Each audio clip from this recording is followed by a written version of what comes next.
Ay grabe ba? Pinerfect na pala kami dito sa Page Under Fire. Palong-palo yung mga taga-Cambodia at gusto nga talaga putulin yung 27 win streak namin. Pero syempre, hindi tayo papayag na basta-basta lang maputol yung win streak ng Page Under Fire. At eto nga, kung makikita nyo, mga claim target ko na lang yung naiiwan sa base ng kalaban. Kaya dito, sinimulan ko na kaagad atakin yung last stage 17 sa kalaban. Dahil naubos na rin na mga kasama ko yung mga ibang stage 17 sa kalaban. At ito na lang ngayon nag-iisang stage 17 kay Hanuman. Kaya sinimulan ko na rin umatak sa mga base na naiwan sa akin. Basic strategy nga lang yung ginamit ko dito para matristar ko yung last stage 17 na naiwan. At ito ngayong Yombot charge. Ginamit ko lang si Irong Yombot dito sa may 9 o'clock para matanggal yung mga ibang defense. Common na masyado yung mga ganitong strategy mga idolo. Kaya hindi ko na masyadong ibo-voice over dito. Mahirap na baka maumay pa kayo. Dahil mas trip ko ang gumamit ng mga kakaibang troops bago ko i-content. Pero minsan gusto ko rin gumawa ng mga content gaya ng mga tutorial. Kaso lang iniisip ko baka wala rin kayong matutunan sa akin dahil puro kalokohan yung mga pinaggagawa ko. Pero kayo ba guys, ano ba gusto nyo? Yung mga trip na content o yung mga tutorial na content? Minsan kasi naiisip ko baka mabanta yun ni Supercell. Puro trip lang kasi mga pinaggagawa natin sa war.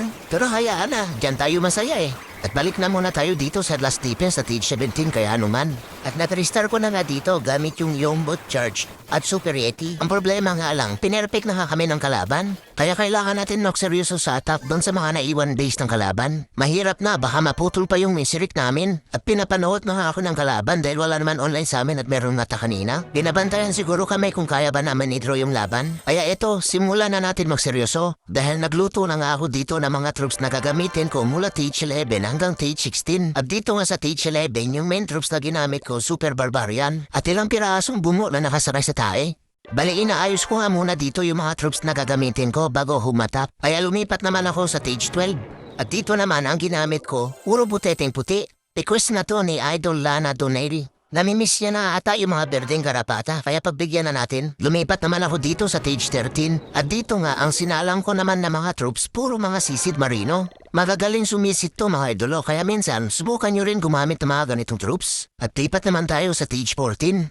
At dito naman ang sinalang ko na troops, puro berdeng tiyanak na may kasamang ilang pirasong bungo na nakaskay sa tae. Kaya dito naman tayo sa Stage 15. Wala nga akong ibang maisip dito kung ano bang pwede kong gamitin. Kaya ito na lang, puro ugat nga yung sinalang ko. At dito naman sa Stage 16, para doon sa last defense ng kalaban, puro rocket balloons naman yung gagamitin ko na may ilang pirasong bungo na nakaskay sa tae. Kaya ngayon, alam niyo na mga idolo, pag maghahabol tayo ng draw, kailangan natin magseryoso at magsalang nga tayo ng mga troops na pangmalakasan. Gaya nga na mga ginagawa ko, mga ganitong troops talaga yung kailangan para maputol yung win streak, hindi maputol yung win streak. Pero kidding aside mga idolo, sa seryoso muna tayo. Pag nape-pressure na kayo sa laban at hindi nyo na nga alam anong gagawin, gumamit lang kayo ng mga ganitong troops. Para bukas, wala na kayo sa clan. Pero eto na nga, simulan na natin yung pagseseryoso. At dito nga, umatak na ako dito sa Stage 11. Ito nga yung main troops ko na 40 Super Barbarian. Pati nga yung reinforcement, puro Super Barbarian lang din. At ito na nga, kung makikita nyo, halos max na nga to sa Stage 12. At dehado nga tayo dito dahil Stage 11 lang yung ginamit ko. Kaya panoorin natin kung paano ba ang gagawin natin para matrestar natin yung Stage 12 na gamit yung Stage 11. Bali, ginamitan ko lang muna ng 4 na lindol dito sa may town hall area. 3 pirasong lindol dito sa may town hall. At isa naman doon sa may Iklam Castle. Kailangan kasi tanggalin ka agad yung mga key defense. Kaya sinimulan ko na gamitan ng imbi yung mga ibang defense. Sabay lapag kitatang dito sa may taas at ninagisan ko lang tayo yung Eagle Artillery. At malaking pana naman ito pakin papunta doon sa may town hall. Kaya ayun, nawala na ngayong town hall kasama yung Clan Castle, yung Eagle at saka yung dalawang expo. Grabe ba, sa bulalakaw pala ni Tatang at sa malaking pana ni Queen pwede na ata matulog. Pero teka, marami pang mga main defense na naiwan. Kaya nilapag ko na yung bahay ng aso dito sa may 9 o'clock para matanggal na kaagad yung mga buildings na pakalat-kalat dito sa may 9 o'clock. Dahil parating na nga yung higanteng kalbo si Tatang at yung tupakin, kaya binaba ko na pati si Abnoy para sama-sama na lang sila papasok dito sa may Single Inferno Tower. Kaya nilagyan ko muna ng spell ang mga tiyanag yung Single IT para madistract. Mahirap na, baka matutukan kaagad yung higanteng kalbo. Sayang naman, galing pa ata to sa salon at ang kintat nga ng ulo. Plano kong alam dito na ironda yung mga hero kasama yung higanteng kalbo dito sa may loob. Kaya unti-unti ako dito naglalapak ng Super Barbarian sa may labas. Mahirap na ba, saniban pa ng topak yung mga hero at gagala pa sa labas. Kaya tuloy-tuloy lang yung paglapag ko dito ng skeleton na mga tiyanag sa may Single IT para hindi matutukan yung mga hero. Kaso kinapitan na ngayong Abnoy kaya ginamit ko na yung ability niya na Earthquake Boots at Spiky Ball. Habang yung bantay na Tatang, tuwang-tuwa nga sa kakaprihit sa mga Super Barbarian. Marunong din pala magtago yung enemy na Tatang. Sa dami ba naman ng Super Barbarian, sigurado kuyog talaga yung aabutin niya. Pero marami pang mga buildings na pakalat-kalat dito sa may labas. Kaya unti-unti na nga ako dito naglalapag ng mga Super Barbarian para matanggal na kaagad. Habang yung tupake, nagsolo na nga at kinapitan ng single IT. Kaya nilapagan ko na muna ng free spell yung IT para hindi madedo yung tupakin. Kaso may naiwan pa palang poste ng PLDC dun sa may taas. Buti na lang may natitira pa akong 10 Super Barbarian. Kaya ito, nilapagan ko na para matanggal na kaagad yung poste ng PLDC. Balita ko kasi mahina naman ang internet yan kaya itumba na natin. Kaya ayan, 2 minuto lang yung inabot para matristar yung defense ni November bago mag-December. Kaya kung may TH11 kayo, subukan nyo rin gumamit ng Super Barbarian. Kita nyo naman ang lakas-lakas makatumba ng poste ng PLDC. Kaya lipat na tayo dito sa TH12. At eto na nga yung request ng idolo natin. Namimiss niya na ata yung mga berdeng garapata. Kaya gusto niya siguro ulit mapanood yung mga butete na lumilipad. Kaya ito na idolo yung request mo. Siguraduhin mo lang may dalahang baygon. Malakas kasi yung kamandag nito. Kaya sinubukan ko nga ulit dito sa defense ni Tae. Grabe yung pangalan ni Idol. Bakit naman kasi Tae? Pero hayaan na. Baka kasi lagi natatae si Tae. Kaya dito na muna tayo sa defense niya. Bale dito nga, nilapagan ko lang muna ng 3 lindol dito sa may town hall. Dahil yan talaga yung plano ang tanggalin agad yung town hall kasama yung 2 Inferno Tower.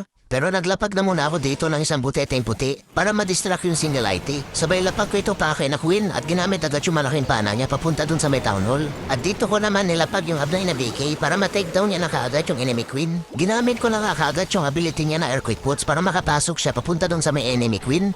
Kailangan kasi ma-take down agad yung enemy Queen dahil magiging kalaban niya na mga buteteng puti. At naglapag na nga ako dito ng 3 buteteng puti kasama si Tatang na lumilipad. At dito na nga nagsimula yung problema dahil mayroon pala poste ng PLDC na biglang umahon dun sa likod ni Tatang. Kaya ang nangyari, dun nga tumama yung bulalakaw ni Tatang at hindi nga sa may town hall. Minsan talaga, ang sarap na lang talaga itulog yung pagiging lutang. Pero hayaan na, kasalanan ng poste ng PLDC yun. Kaya naglapag na lang ako ng mga spell ng mga paniki dito sa may baba para makatulong pa sa pagtanggal sa mga ibang defense. Dahil naiwan na nga mag-isa yung tupakin habang inagisa ng tae ng Eagle Artillery. Pero buti na lang parating na yung mga paniki at mga buteteng puti dito sa may town hall. At sila na nga yung natanggal dito sa town hall dahil hindi nga nagawa ng bulalakaw ni Tatang. Ewan ko ba, pwede ko naman sana hagisa na laman tayo ng bulalakaw ni Tatang yung town hall. Kaso mas pinili ko kasing gawin manananggal si Tatang at tinasama pa dun sa matatong buteteng puti. Pero hayaan na, kasalanan talaga yun ng poste ng PLDC. Pero teka, balik tayo dito sa bantay ni Tae. Mas malakas ata yung tama nito sa akin. At tignan nyo naman yung bantay ni Tae. Isang taong bato at ginugulpi na nga si Tupakin. Pero buti na lang nagawang tulungan ang isang butsyok na buteteng puti si Tupakin. Kaya ayan, nagputukan na nga yung mga anak ng taong bato na bantay ni Tae. Kaya dito, wala na nga natitirang defense dito sa base ni Tae. Kaso konti na lang yung naiiwang oras. At mukhang hindi na nga puputok yung 3 butsyok na puting butete. Mas makakatulong sana sa pag-clean up dito sa mga buildings na naiwang pakalat-kalat dito sa may baba. At mukhang matatraffic pa nga dahil papalapit sila dito kay bantay na Abnoy. Kaya sa isip-isip ko dito, baka hindi ko nga magawang maturistar at uuwi sa time fairy. Pero buti na lang, nagawa ang pagtulungan ng slammer ng 3 buteteng puti at itupakin yung bantay na Abnoy. Kaya ayan, puro star na yung lumabas sa ulo sa bantay na Abnoy. Kaya dito, nagawa ko nga maturistar rin defense si Tae. Nagamit ang puro buteteng puti. Kaya guys, alam nyo na, kung namimiss nyo na yung berdeng karapata, gumamit lang kayo ng mga buteteng puti. Malakas din to maka 3-star. Bantayan nyo nga lang yung poste ng PLDC dahil kung saan-saan lang umaahon yun. Kaya lipat na tayo dito sa TH13. At dito nga, puro nga sisid marino yung laman ng army camp. Kasama na pati yung reinforcement. Gaya nga ng sabi ko, malakas manisid to. Kaya kung may gusto kayong sisirin, ito lang guys ang gamitin nyo. Sigurado tirik ang matapad magawa yung maka 3-star. Kaya manood lang kayo mga idolo kung paano ba manisid sa rambutan. At ito na ngayong sisirin natin ang defense ni Shiwan. Sakto to dahil max na sa stage 13. Kaya malalaman talaga natin dito kung malakas ba talaga manisid yung mga marino. At dito nga, karito na muna na nangahagis ang tayo yung ginamit ko. Bali nilapag ko lang siya dito sa may 3 o'clock. Para siya na yung bahala ang mga agisan tayo sa mga defense labot niya. At dito ko naman nilapag si Tatang sa may baba. Target lang ng bulalaho ni Tatang yung mismong Eagle Artillery. Kaya ginamitan ko na muna ng Imbispel yung mga ibang defense. Kaya ayan, tanggal na kaagad yung Eagle kasama pati yung dalawang Expo. Kaya nilapag ko na dito si Tupakin para mahila si Tatang. Ang plano ko sana dito, paakyatin sa may 9 o'clock si Tupakin habang hila-hila si Tatang. Kaso hindi ko kaagad nagawang tanggalin yung isang gold collector. Kaya ayan, bumalik ulit si Tupakin. Mas okay sana kung papunta sila sa may 9 o'clock. At yung garito na sana yung bahala sa mga ibang defense nandito sa may 3 o'clock. Kaso nangyari na yung wala sa plano, kaya ito, nilapag ko na yung mga marino. Kaya sinimulan na nga nila sisirin yung defense ni Shiban. Kaso nahuli agad ng ipo-ipo at lumapit pa nga sa bomb tower. Kaya ayan, nilapagan ko na kaagad ng nilspell. Mahirap na, hindi pa tumitirik mata ni Shiban ay matusta na kaagad yung mga marino. At si Tatang, nilapagan ko na muna ng mga invi at muntik na nga makuyog ng mga tambay na tiyanak.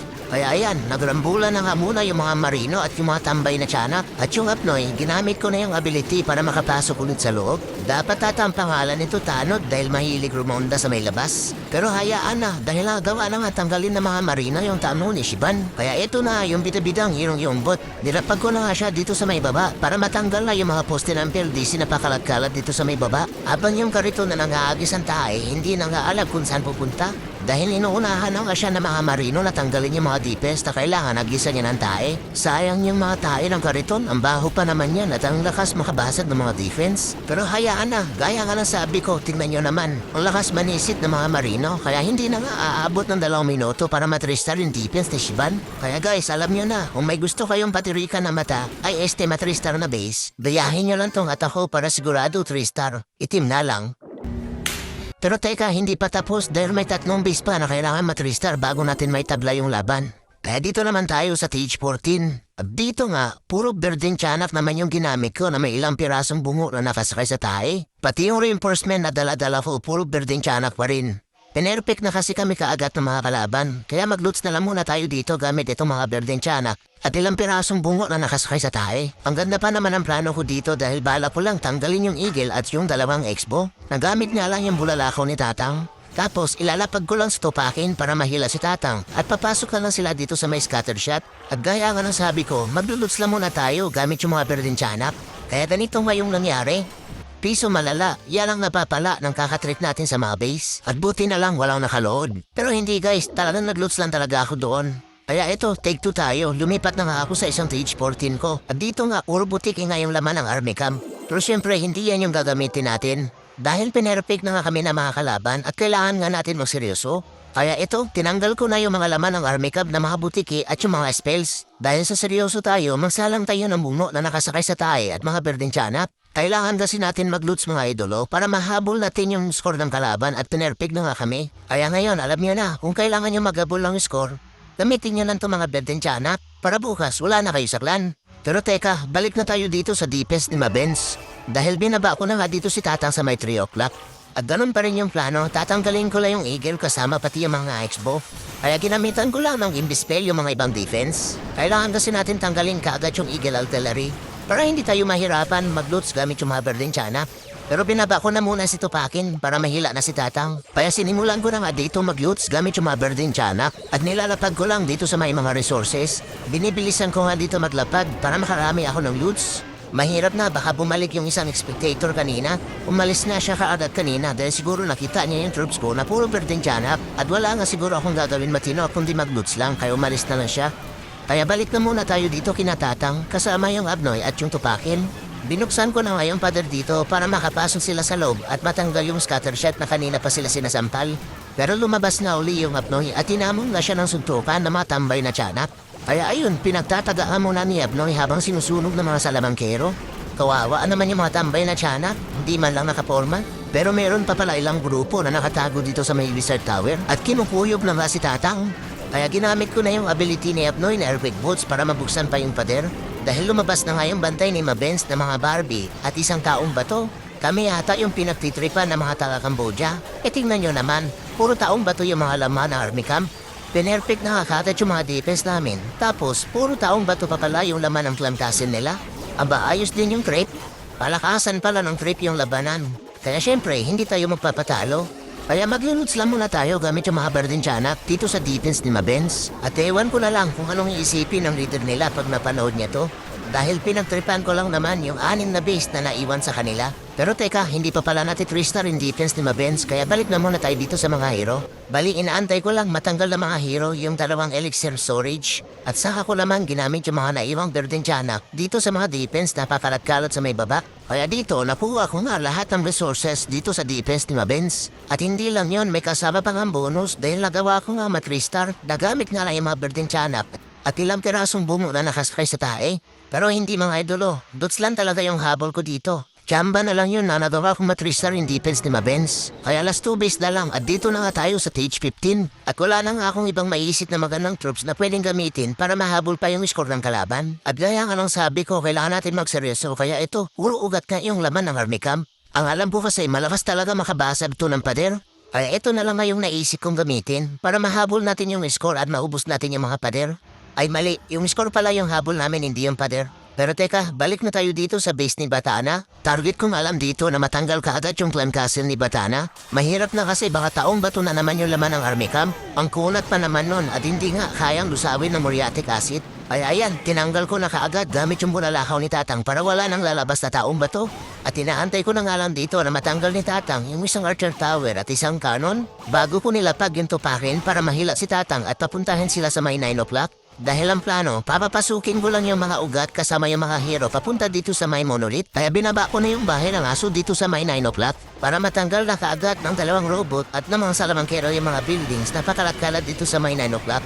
Kaya eto na mga ugat kasama ng mga hero. Sige, ubusin niyo yung pader ni Batana.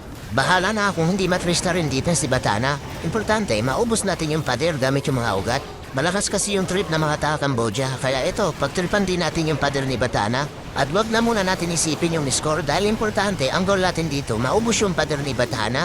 Kaso plano pa ata magiwalay ng mga ugat. Kaya ginamitan ko na muna ng spell ng ugat yung mga defense na nandito sa may IT para mapuntahan na nila kaagad yung Eagle Artillery dahil kanina pa nga sila hinahagisan ng tae. Sabay lapag sa 2 natitirang ugat dito sa may taas para sila na yung bahala sa mga pader na nandun sa may taas. Kaso ang kalat ng pader ni Batana, kaya ito, ginamit ko na yung ability ni Ebnoy na BK na Earthquake Boots. Kaya yan, ang daming pader na nabasag gamit yung Earthquake Boots ni Ebnoy. Habang yung ganteng kalbo na makintab ang ulo, nagwawala na nga dito sa may IT. Grabe, mas mataas pa siya dun sa may Inferno Tower pag nagwawala. Pero wag kayo guys, daling salon yan at bagong riban ng anit. Kaya balik na muna tayo dito sa grupo nila Abnoy at mga ugat na maalam na pala si Tatang at yung hirong Yombot. Pero buti na lang at marami pa nga natitirang ugat at pumasok na nga sila dito sa kabilang compartment. Ang problema nga lang, mukhang hindi yata mangyayari yung goal ko. Naubusin yung pader ni Batana gamit yung mga ugat. Sayang, yun pa naman yung pinaka-goal ko. Pero hayaan na, bawi na tayo sa sunod. Dahil nagawa ko na nga dito 3-star in defense ni Batana, nagamit nga lang yung mga ugat. Kaya mga idolo, alam nyo na, kung kailangan nyo magseryoso dahil sa nadahabol tayo ng star, gumamit lang din kayo ng purong ugat. Sigurado, tuwang-tuwa yung leader pag napanood yung attack nyo. At sa sobrang tuwa, may kasama pang sipa. At dito na nga tayo sa stage 16. Last defense na at isang T16 na yung kailangan ko i-3-star kaya ito T16 din yung ginamit ko. At dito nga magbalon parit na muna tayo, nagamit na yung mga rocket loons. At 6 na pirasong bungo na nakasakay sa tae. Favorite troops ko kasi itong mga bungo na may dalang tae. Kaya ito, 34 nga na rocket loons na may sakay na bungo na nangahagis ng tae. Pati yung reinforcement na ginamit ko, puro rocket loons lang din. Kaya guys, focus na muna tayo dahil isang base na lang para maitabla natin yung laban. At ito nga, agad-agad na nga ako umatak para mahabol natin yung score ng kalaban. At ayan, saktong-sakto, max stage 16 na. Kaya manalaman natin kung gaano kalakas yung mga rocket balloons. Kaya guys, focus tayo, focus. Dahil kailangan ko talaga mapatama yung bulalakaw ni Tatang dito sa Wizard Tower. Kitang-kita nyo naman kung ilang defense yung nakadikid dyan sa Wizard Tower. Kaya yan talaga yung pinaka-target ko gamit yung bulalakaw ni Tatang. Kaya inantay ko lang muna na matanggal ni Tatang yung mga ibang defense na pakalat-kalat dito sa may 3 o'clock. Kaso kawawa naman yung alaga ni Tatang na kabayo. Sinunog ng buhay ng Wizard Tower habang kinatapunan ng tayo ng mortar. Kaya ayun, natedo na nga yung kabayo. Kaya nilapagan ko na ng 2 rocket balloons yung mortar dahil plano pa ata isama pati si Tatang. At eto na nga, matatanggalan ni Tatang yung air defense. Kaya gumamit na ng imbis spell sabay focus. Eto na ang bulalakaw ni Tatang. Anyari? Alam niya, naging invincible na naman yung bulalakaw ni Tatang kaya hindi tumama doon sa Wizard Tower. Grabe, sa sobrang focus nawala yung bulalakaw ni Tatang. Ang ganda pa na masana ng plano. Tapos ganun lang pala yung mangyayari. Itulog na lang kasi paglutang na. Kaya sa bandang dulo, hindi ko nga nagawang matrestar yung last defense na stage 16 sa kalaban. Yan ang napapala pag nasobrahan sa focus, nagiging lutang. Pero hayaan na at tumingin na lang muna ako dito kung anong akang ko ang pwede kong gamitin para may attack dun sa stage 16. At ayan, buti na lang meron pang natitirang attack sa stage 15 kaya ito lumipat na nga ako. Kaya nagsalang na nga ako ulit dito ng mga rocket balloons at bungo ang nakasakay sa tae. Dahil ganitong troops pa rin yung ginamit ko para matristar yung last defense sa kalaban. At tinanggal ko na nga dito yung mga laman ng army camp at nagsalang na nga ako ng mga rocket balloons na may kasamang bungo na nakasakay sa tae. Kasama na pati yung reinforcement, binago ko rin at nilagyan ng rocket balloons. At para hindi na maulit yung invincible na bulalakaw ni Tatang, kaya dito, dinouble check ko na yung mga equipment sa mga hero. Kaya tara mga idolo, take 2 tayo, take 2. Kaya umatak na nga ako dito gamit yung TH-15 at dito nga natin subukan sa max stage 16. At dito nga, tinanggal ko na yung mortar gamit ng 2 rocket balloons. Kasama pati yung wizard tower. Mahirap na, baka maulit lang yung nangyari kanina. Na maaga nga natusta yung halaga ni Tatang na kabayo. Kaya ayan, wala na yung mortar at wizard tower. Kaya inaantay ko na lang na matanggal ni Tatang yung air defense. Dahil ganon pa rin yung plano, ahagisan ko lang ng tae ni Tatang yung isang wizard tower para matanggal na kaagad yung mga ibang main defense na nakadikit sa wizard tower. Kaya ito, sabay imbispel na ulit sa mga defense. At ayan, lutang na naman dahil napadoble na naman yung paggamit ko ng imbispel dito sa may expo. Pero hayaan na, kasama talaga sa plano yun para sigurado natatama yung bulalakaw ni Tatang dun sa may wizard tower. Kaya binaba ko na dito yung tupakin para mahila si Tatang. Sabay gamit na malaking pana niya at pinatama ko nga lang dun sa may kabilang imbis tower. Dahil ang plano, papapasukin ko yung Abnoy para siya na yung bahala ang magtatanggal sa mga defense na nandito sa may imbis tower. Pero may butas pala dito mga idolo, kaya dito ko na nilalapag yung mga rocket balloons. Ang matanggal na kagad yung monolith kasama pati yung multi-inferno tower. Mahirap na baka maging kaluluwa kaagad sa tupakin kasama si Tatang. At ayan, lumabas na nga yung bantay ni Naknap na isang butiki. At papalapit na nga siya dito kay tupakin na Queen. Kaya bago pa makabuga ng tae, sinabuyan ko na kaagad na muriatic acid. Habang yung Abnoy, akala ko pumasok na sa loob. Yung pala, naging tanot na naman at rumonda ka sa may labas. Kaya ayan, ginamit ko na lang yung mga ability niya na Airquake Boots at Spiky Ball para may pakinabang naman. Kawawa tuloy si Tatang, madamay tuloy dahil hinihila ni Abnoy. Pero hayaan na, balik na muna tayo dito sa bantay ni Naknak. Akala ko butiki lang yung laman. Yun pala, may natatago pa na taong bato at papalapit na nga siya dito kay Tupakin. Pinaglalaro ka nata kami dito ng mga tao Cambodia. Tignan nyo naman kasi mga bantay nila. Hindi ko nga alam kung may member sa kanila na natitrip at ganyan nga yung mga bantay na nilagay. O baka naman intention nila yan dahil mahina ang tingin nila sa amin. Pero tama sila guys, mahina lang kami dahil malakas lang tayo mga trip ng mga defense. Pero balik na muna tayo dito sa base ni Naknap. Hindi pa kasi nababasag yung town hall kaya ito na yung bida-bida natin ng Hirong Yambot. Nailapag ko na dito sa may baba para makatulong pa sa pagtanggal sa mga ibang defense dito ni Naknap. Dahil si Abnoy pinagtulungan na nga ni Enemy BK at Enemy Queen. Yan ang napapala, panay ka kasi ronda sa labas, hindi ka naman tanot. Pero hayaan na, may Hirong Yambot pa naman tayo. At papalapit na nga siya dito sa may town hall kaya ginagamitan ko na ng priest kasama pati yung mga enemy hero. Kaso ang galing umilak ng enemy yombot at hindi nga napasama sa priest. Kaya ayan, nagsuntukan na nga yung mga yombot. Kaya nagwala na yung isa at nakalabas na nga yung alaga. Kaya sa dulo, nagawa ko pa rin matristar yung last defense sa kalaban na Stage 16. At ang gamit ko nga dito ay Stage 15. Nakuha na sana to kanina sa first attempt. Kaso nasobrahan sa focus kaya naging invincible yung bulalakaw ni Tatang. Kaya mga idolo, payo ko lang, wag niyo sobrahan yung pag-focus sa pag-atap. Mahirap na pag nasobrahan sa focus, puro blackstar yung mangyayari. Pero buti na lang, nagawa ko na matristar yung last defense. Kaya dito, naitabla na nga namin yung Classic War laban dito sa mga taga-Cambodia. Na ang mga bantay, puro taong bato at butiki. Pero hayaan na, kaya mag-shoutout na lang tayo dito sa mga solid natin subscriber. Kaya shoutout sa inyo mga idolo at hindi ko na babanggitin yung inyong mga pangalan sa sobrang dami. Kaya naisip ko na lang na isama kayo dito sa aking content. At maraming salamat sa lagi niyong pagsuporta sa aking channel. At kung nagustuhan niyo yung mga ganitong content, like and subscribe na yan. Huwag niyo na antayin, hagisan ko pa kayo ng tae ni Tatang.